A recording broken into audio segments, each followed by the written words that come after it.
جعلكم خلفاء من بعد عاد وبوأكم في الأرض تتخذون من سهولها قصورا وتنحتون الجبال بيوتا فاذكروا آلاء الله ولا تعثوا في الأرض مفسدين.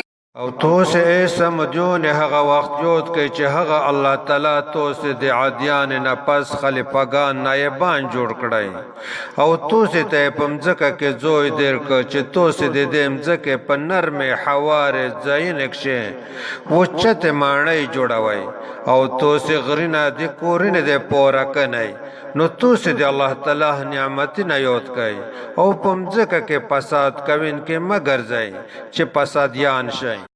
قال الملأ الذين استكبروا من قومه للذين استضعفوا لمن آمن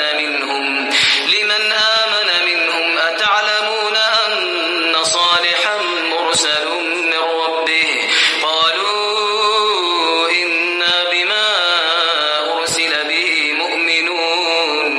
د هغه په قوم چې تکبر کوین کې مشران او هغه کسان ته وویل چې کمزور کړل شوی وي هغه چاته چې لدی څخه ایمان راوړاو آیا تو سه په هیڅ چې بشکا صالح علی السلام د خپل رب له طرفه را لېږل شوی رسول دی هغه کمزور مؤمنون وویل بشکا میش په هغه څه ایمان لرین کې چې په هغه سره هغه صالح علی السلام رو لجل شوی دی.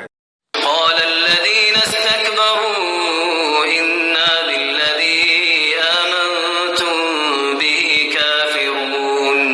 هغه تکبر کوون کې کسان وویل بشک میش په هغه څه چې تو سه پر ایمان راوړی دی کفر کوین کیو. فعقروا الناقة وعتوا عن أمر ربهم وقالوا يا صالح ائتنا بما تعدنا إن كنت من المرسلين. نو هغوی هغه یشه شله مړه کړه او د خپل رب د حکم نه سرکشي وکړه او وی ویل اے صالحه په مجرو ولا هغه عذاب چې تمیش په هغه سره ویروي کچېره ته له رسولانو څخه فأخذتهم الرجفة فأصبحوا في دارهم جاثمين. نو دوی سخت زلزلې ونیول نو شول دوی په خپل کورنه کې پړ مخه مړ پروت. فتولى عنهم وقال يا قوم لقد أبلغتكم رسالة ربي ونصحت لكم ولكن لا تحبون الناصحين. نو هغه له دوی نه وګرځید او د کلي څخه لاړ او وی ویل ای زمو قومه بشکه مو تو ستا د خپل رب پیغام در ورسوه او تو سه خورخواهی مې وکړه او لیکن تو سه نصیحت خورخواهی کوین کای نه خوښوي.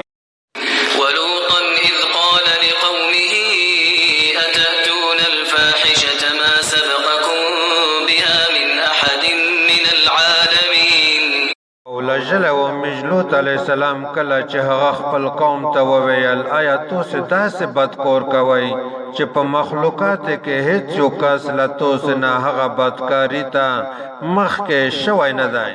إنكم لتأتون الرجال شهوة من دون النساء بل أنتم قوم مسرفون.